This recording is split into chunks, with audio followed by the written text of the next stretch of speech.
My biggest fear was taking on challenges that I didn't know how I was going to yet accomplish, and just saying yes to opportunity, which got me out of my comfort zone. And then oftentimes what came from that is an opportunity for growth and development and really figuring out that it wasn't as hard and complicated as what I had built it up to be in my head. Hello, everyone, and welcome to the Moeller Real Estate and Business Podcast. I'm your host, Phil Moeller, and on this podcast, we will be interviewing guests that have made their mark in real estate, in business, and in other areas of life. Listening to podcasts myself has helped me in so many different ways and continues to do so. If you're a real estate investor or an entrepreneur, or aspiring to be either, or just someone that wants to learn, you've come to the right place. An easy way to have an impact is to share this episode with friends or family, provide a review, or just spread the word. We greatly appreciate it, and now let's get to the show.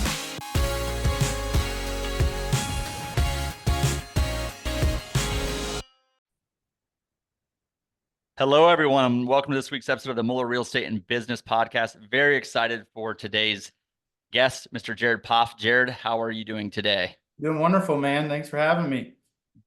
Thanks for coming on. So for our listeners, Jared is from a small town in southwestern Indiana. Just think Larry Bird and French Lick. He's close to there. I know it's Jasper, or even really specifically Ireland, Indiana, of all places. So I looked up where that was here before the interview, and it's a cool little town. We were actually close to there a couple of years ago.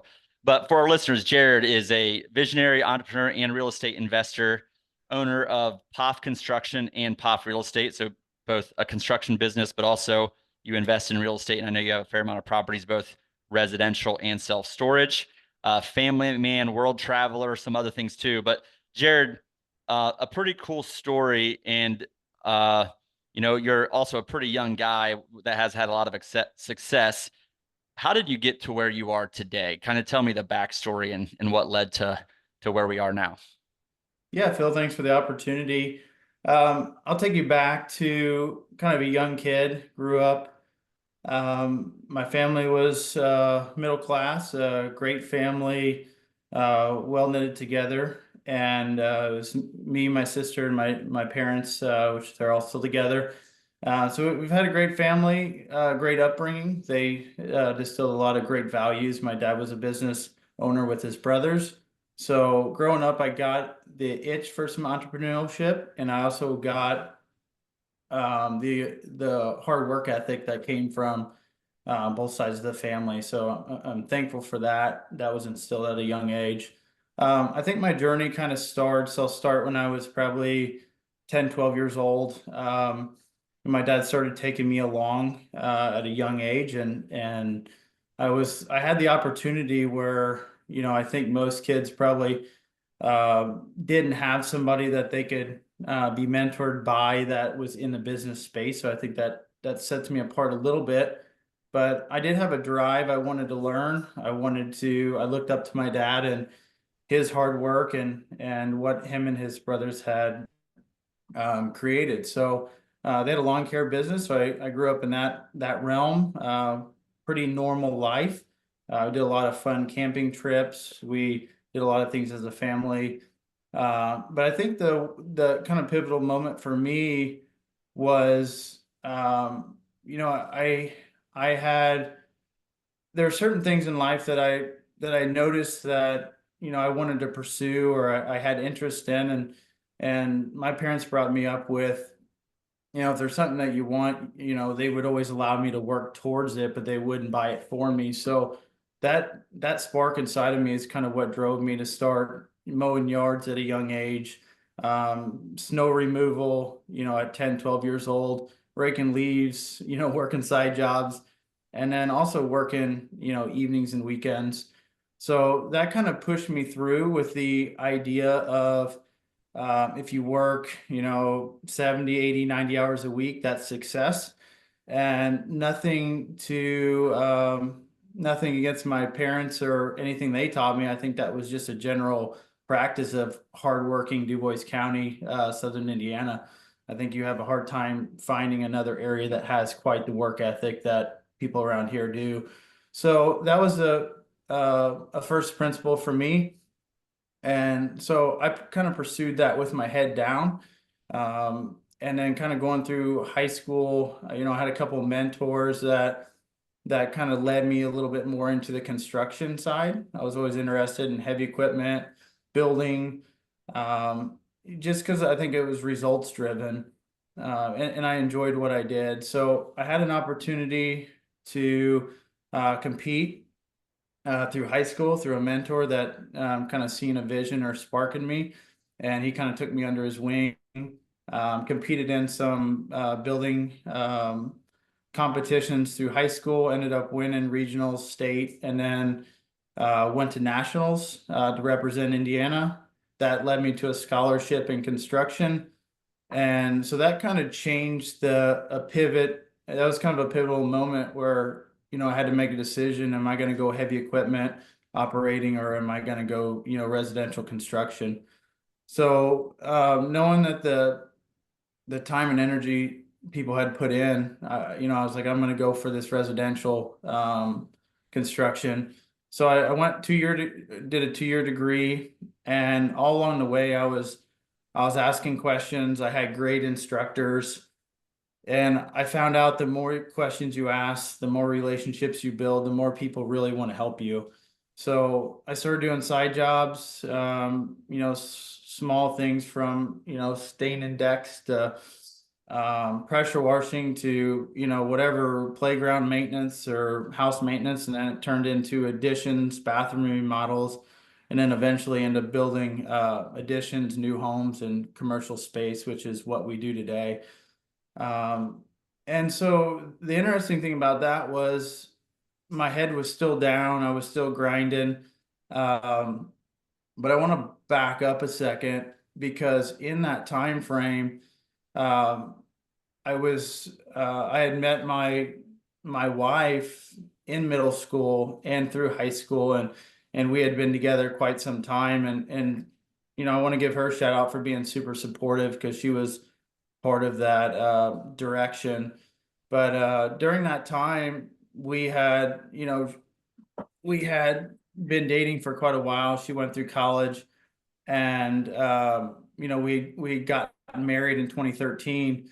And the reason I wanted to back up was my head was still down. I was still pushing ahead, um, and I still had this mentality that if you took off or you took vacation, somebody looked at you as you're not a hard worker, you're slacking. So next pivotal moment, we had an opportunity to go on a vacation with some friends to Montana. I built this false belief that I couldn't go more than 2 or 3 days because I had to be back at work. And because I had created this machine of a business, construction business that I was leading and people counted on. And that's kind of what I thought business looked like at the time. So, long story short, went on a great vacation and kind of got a taste of what travel looks like. Meanwhile, I'm starting to think to myself, I'm working 80, 90 hours a week. What do I have to show for it? I'm running my own business. I haven't put anything away from retirement. I haven't, I have assets. I'm purchasing equipment that depreciates, but what am I really going to have to look back upon? At that point in time, I started looking into options of investments, and I started, everything kept popping back to real estate. So I had an opportunity to purchase a duplex. Actually, when I say me and my wife went and looked at it as a team, and we didn't know much about it, but that night when we got home, it was research on the internet, and we decided to pull the trigger on that. The day that my wife was due with our first son, our oldest Eli, which was a little over 8 years ago. That journey, I'll kind of go down the real estate journey a little bit as I talk through the story. We started putting more time and effort into learning this real estate thing. What was it? How do we provide, housing for somebody? How do we have a safe place that's fair rent and, take care of something? How does this work? How do we become a great landlord that is oftentimes looked upon as maybe a negative or a lesser career path. So at that point, we're juggling. We have a newborn, still working a ton of hours, and now I have another full-time job, which is real estate in the evenings. So wife was super supportive, and I think looking back, something that I overlooked at the time was, not putting enough time and effort into making sure that family was first. And, it's easy to put a lot of time in and think that you're doing the right thing, but you're kind of doing it for the wrong reasons. And so, kind of fast forwarding back up into the timeline, we were still running the construction, things were going good, we were building it. And so we started having these opportunities of, oh, well, here's another property that's for sale, and let's purchase and renovate. And the opportunities just kept getting bigger. The more people we talked to, the more relationships we built, and we started getting the word out, which then went into learning the finance world. What does that look like? What's even available out there? Is somebody supposed to really even have more than one mortgage? And so we learned a lot fast. And then we got into the opportunity of just saying yes to opportunity, even when we thought maybe the finances weren't there. Opportunity was presenting itself. We loved which direction we were going, but we just figured out how to get creative. And whenever you show interest and when you show a passion for something and you ask questions, people want to help you, I and want to that's what we found. So yeah, we ran down that road, which then took us into self-storage and commercial, and we can get into more later if you got questions. But then I kind of pivoted back to the construction. Like, we're building this machine. How do we build it to support employees better? How do we build it as a team, where it's not everything relying on me and I get the credit for the work that other people are, honing their skills on? I want And to before we go into that, because I want to dig into how you built your team and how you I think shifted based on knowing you from, the work at the quote, the perception of success in 70 to 80 hours a week, as you said, to what you're doing now. But before I do, you've said this in a couple of different ways. You talked a lot about your dad being your first mentor. You said other mentors. You said great instructors. You said just being relationships and people and asking a lot of questions. So for our listeners that are, either business owners, business leaders, real estate investors thinking about entrepreneurship, how did you approach these, outside of your dad, obviously, but like your other mentors? What was your approach to get their attention so that they would be willing to help you? great question. I think the biggest thing for me is I just showed a motivation and a drive that most people didn't have. And I think part of that, maybe it wasn't so much they didn't have it as much as I think I put more emphasis on maybe whether you call it an older soul or somebody that maybe was trying to be a little bit more mature for my age. And my focus wasn't on partying on the weekends and hanging out with all my buddies, because a lot of my good buddies were working as well. So I think that takes you to answer your question. I showed initiative, I showed interest, and I asked questions. And I also think that piggybacks off the premise of, you're the average of the five people you hang around with, work wise, financial wise, fitness wise, health wise. And some of the people that I hung around with, they were working hard for their dreams and goals. And so I think that all played a role in me, following the path that I did.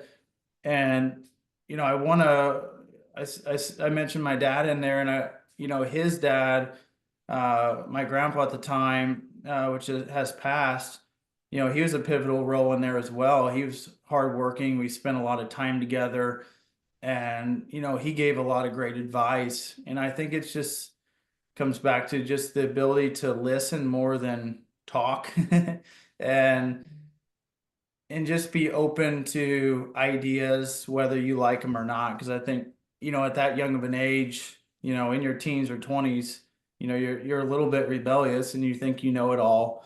I think just being vulnerable and being willing to ask for help, I think is an important part. Yeah, some key, I mean, just, you know, just initiative, interest, maturity, probably at the time, questions, and like just being really curious, I think. Yeah. And you're, average of 5 people you hang out with. Like I love that. And, you will become with whom you associate. You are the average of your 5 best friends. If you want to see what you're going to be like in 5 years from now, look around at who you're hanging out with, and that's what your life's going to be like. So I love that. And honestly, we have 2 ears and one mouth. So listening more than we talk, we can learn more that way too, is a great lesson.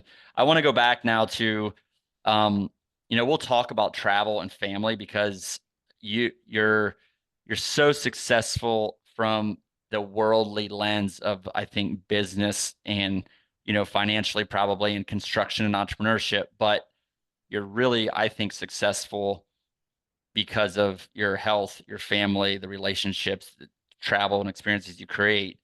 So before we go into some of the things you're doing there, because I think that'll be fun for the listeners to listen to, how did you set it? You were starting to talk about how you set up your business to enable that, and shifting from this 70 to 80 hour a week mindset to, I don't have to do that. And you started talking about your team and people, and when you shifted back to kind of focusing on construction. So tell me more about that. It's a good question, and I'll be the first to admit that I definitely have to fail through that stuff first. So I rely a lot on podcasts. I rely a lot on other mentors, asking questions and research, because I feel like we're often, or at least for me, you're not taught how to properly, as an entrepreneur, you're kind of got all these different ideas and you're just trying to execute. And you can often leave a fire behind you that's burning. You feel I like don't you're know what getting you're things talking about. done. You know how it is.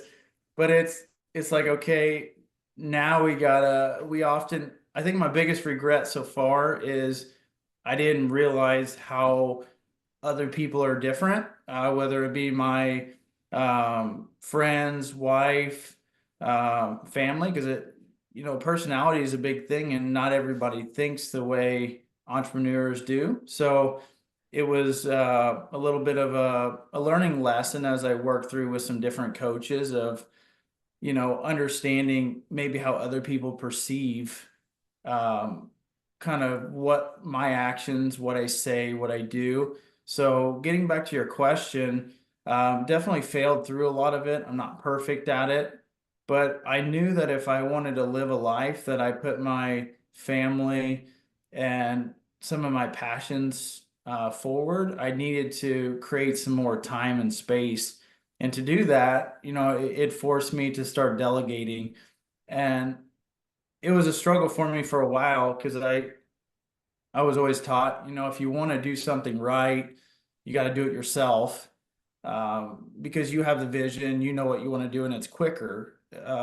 It's sometimes great if you're doing things once, but if you're doing things over and over and over again, that little bit of time saving is now, eating away at your part of your 24 hours that you have that day. So, and the thing that I came to realize is a lot of people love doing some of the things that maybe are a little bit burdensome for you and I. And oftentimes they have better ideas, they can do it better, they can do it faster. They just need somebody to empower them and trust in them and hand them the baton.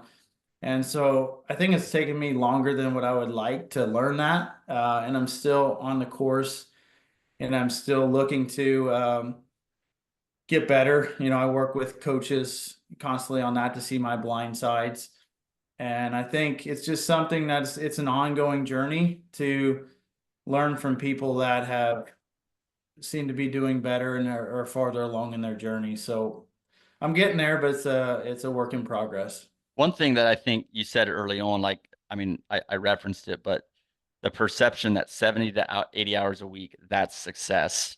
And that was your perception. I think my message for the listeners is everyone has their own different perception of what success looks like, but I don't know that everyone has really thought about deeply what success or fulfillment or whatever it is looks like for them and like really written it down and defined it.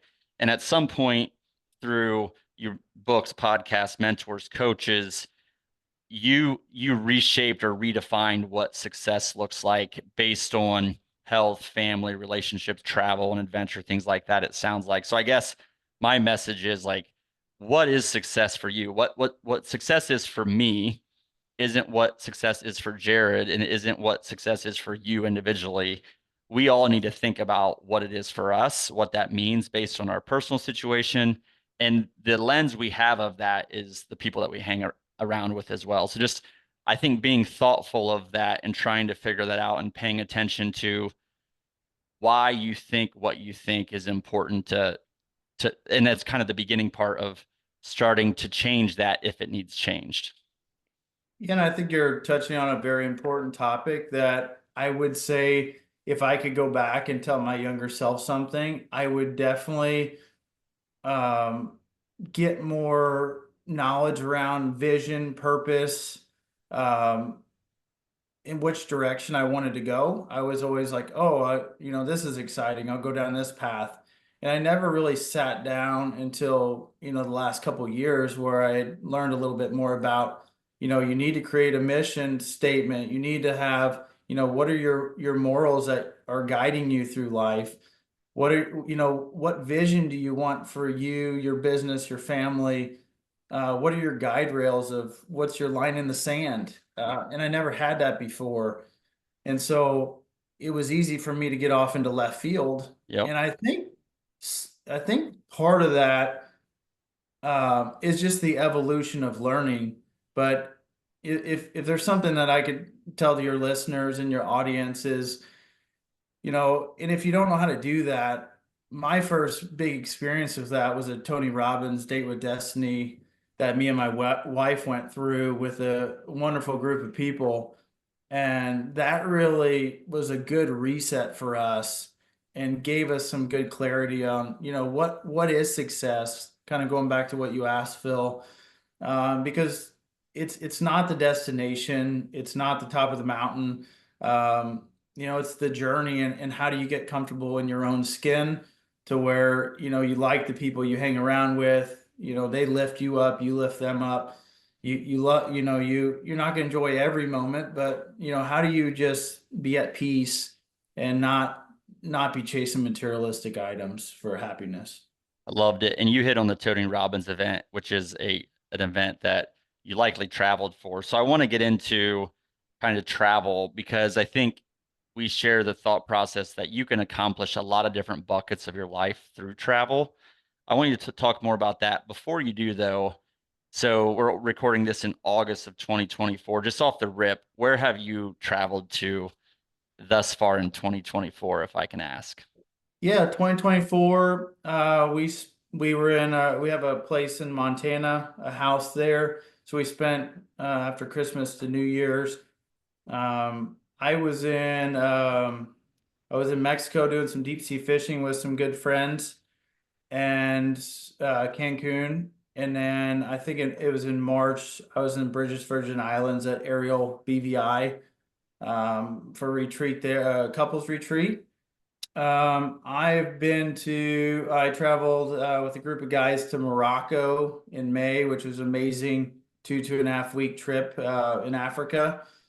Um, and my next journey is coming up in September. I'm going to climb Mount Kilimanjaro in Africa and doing a safari. So those are kind of there's two big ones in there, Morocco and going to Africa to climb Kilimanjaro. So those are kind of two big chunks this year And that. these are some long trips too. So you're able to do those, but you're the visionary entrepreneur owner of a construction company, and that is working well. Yeah, it's going pretty good. There's always some challenges with that because, I have built the business early on, and some of the people that have been with me longer, they still really like direction and my presence, and I enjoy doing it. But I also know that in my vision, I enjoy travel, and I'm not going to be able to do these things forever. So one of the things that popped up that my grandpa said to me kind of on his deathbed when I was sitting with him is, I we did things and we traveled as kids, but or when we had kids, but we waited to do the major stuff until after I was retired and your grandma was retired, and at that point, her knees couldn't take certain things, and we couldn't go and see and do the things that we wanted to because we didn't have the full health, the body to do it, the energy to do it. So, he gave me the advice that if you can carve out a little bit of time at a young age and take your family, say yes to those trips if it'll work. And I think indirectly that has pushed me to make changes in the business to allow for some of those things. But not only do I want to do them, also I want to encourage employees. I want to encourage other people to do the same thing. I don't want it to be something where, oh, I'm doing it because I'm a business owner. I think people should find a way to follow their dreams, regardless of if, you're a business owner, you're self-employed, you're an employee. I think, that time you can never get back. And I would just encourage everybody to follow their dreams on that. Man, I love that. And I don't think we've talked about it. And hearing that from your grandpa at a young age when he's as vulnerable as you can be, right? Um, had to be powerful. And I just see, I'm sure you're making him proud. I'm sure he's looking down and saying, man, he's really doing it. And I think the points are so important because first, your own health. Like if you want to go travel and do things, long hikes, see really neat, beautiful things, you might not be able to do that when you're 70 like you can when you're 30 or 40 or 50 or whatever. And then also, you have young kids, right? So the ability to do that, like certain things you're not going to do when you're old. You're not going to go to Disney as an example when you're older. You need to do that stuff when your kids are young. And if you want to give those experiences to them and just experience those things as a family. So I think putting an emphasis or priority on those things appropriately, I think is so important. And honestly, there's some really cool things you're doing, and the fact that you're able to set your business up to allow you to do that, I think is really neat. If you step back and kind of look through this your whole business journey, what was the biggest fear you had when you were kind of, yeah, either an individual or general fear that you had as you were building your business and shifting kind of your mindset over time? I'd say it's a good question. I'm sure there's a lot of them over the years. Because I think my tolerance for risk was maybe a little bit higher than most. So I would say yes to a lot of things. I think my biggest fear was taking on challenges that I didn't know how I was going to yet accomplish, and just saying yes to opportunity, which got me out of my comfort zone. And then oftentimes what came from that is an opportunity for growth and development, and really figuring out that it wasn't as hard and complicated as what I had built it up to be in my head. And you put more emphasis on the mental than what reality typically is. Yep. So yeah, my biggest fear was always just taking on something bigger, the unknown, and not knowing how I was going to accomplish it or how it was going to get done. And I think just to tie back to, your comment that you just started a couple years ago, thinking really more about vision, purpose, direction, mission, morals, what are the guide rails? I suspect that before that time period, you were really like, hey, yes, let's do it. Yes, let's do it. But all those different experiences of trying all these different businesses, crazy things, whatever it was, helped form you to know what that looks like as well. So if I guess for the listeners, if you're not clear what that is right now, that's okay. Try some different things because that'll help you, that'll build the guide rails as to the direction you want to go, I think. Yeah, and to play off of that, Phil, I would say there is a season for taking massive action, and I think that season I probably stuck in way longer than what I would have had to. because at some point you're just working extra hours and you're not really getting ahead. But I think there is a time where you need to put your head down, grind, and you know, and not take the weekend off. Work till 1 o'clock in the morning, get these things done. Because later in life, a month from now, 2 years from now, you'll be thankful that you did. I don't know that the answer is working 30 hours a week and expecting to have everything you want. And if you can figure it out, that's awesome. But I think there is a season for grind, and I think it's okay. It's just how do you get normalized as quick as possible and not let the rest of your life, your relationships, your marriage, your friendships, suffer because you're stuck in this rut of thinking that you have to work that much. Yeah, that's really good. I love this, just the seasons phrase and thinking about that. And honestly, I think as you build your vision, build your vision based on the season you're in, how old you are, the age of your kids, your personal situation, whatever it might be. If you step back and reflect, um, how does what you have done and what you're doing, how does it make you feel? Definitely, it's exciting. I'm a curious person. I like to try things. I like to do new things. So um, it makes me feel alive. It also, I have a lot of gratitude for all the people, the help along the way, the mentors. Ultimately, my wife, she stood beside me during long days, took care of all the things, the kids, the running, so that I could work late when I needed to, or meet with somebody or go on a trip. Somebody's still at home taking care of all these things um, whenever I'm on a trip or, I need to stay late at the office. So, I'm just super grateful for, everybody along the way, customers, employees, great friends. And I think, it takes an army of people, and I don't want it to feel like, I'm the only person. I like to give satisfaction. I love to give appreciation to others as well because they deserve it. I love it. I like how you just said it just makes you feel alive. That's great. What do you think? What has been your key factor to fulfillment? I think it's tough. It's a constant struggle that I'm on. Um, I think my biggest challenge with fulfillment is quieting my mind down because I like to do so many things, and I like to have hobbies.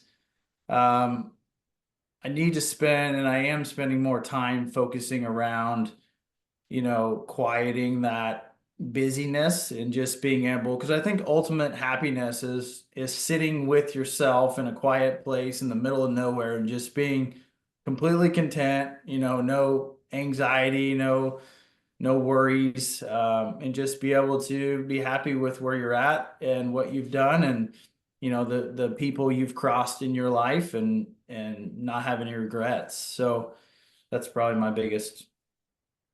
I love that. What has been a the most impactful book that you've read? Most impactful book. That's a tough one. Uh, I would say that a lot of people will say this one, but Rich Dad Poor Dad kind of kicked it off for me. The real estate side of things just got me thinking different, and I think that opened something up in my mind that it was okay to go a different path. It was okay to do things different, but it also helped me understand things a little bit more about business and finances and investment. I love it. I love it. Well, Jared, this has been great. I mean, a lot of, you're a young guy with a really successful business, a really nice real estate portfolio, but more importantly, a really nice kind of resume or set of experiences with others, with your family, with your kids, um, your health. You just got things really dialed in all areas of life. So congratulations on that. And thanks for bringing so much just different wisdom. I'm looking through all my notes. I mean, your talk and commentary on mentorship, not just your dad and your grandpa, but others, your kind of thought process around travel, how you set up your business for that, saying yes to things, knowing what season of life you're in, just a lot of different wisdom throughout the discussion. So I really appreciate it. How can our listeners find out more about you?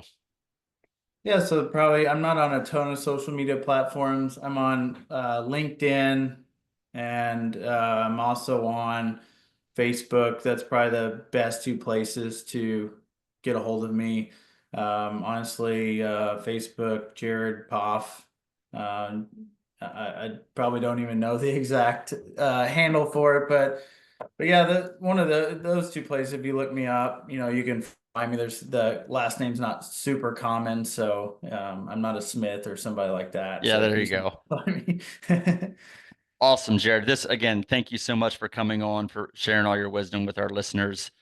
We greatly appreciate it, and we hope to see you soon. For the Muller Real Estate and Business Podcast, we are signing off. Thank you for listening to the Muller Real Estate and Business Podcast. We hope you found today's episode helpful. If you know current or aspiring investors or entrepreneurs or anyone that would benefit from today's episode, we appreciate you sharing it with them, or better yet, providing us a 5-star review. To learn more about Muller Real Estate, visit our website at www.mullerre.com. You can also sign up for our newsletter or local events via our website. In closing, I encourage you to be purposeful in all areas of life, educate yourself, network with others that have been successful, take action, and lead. Thank you.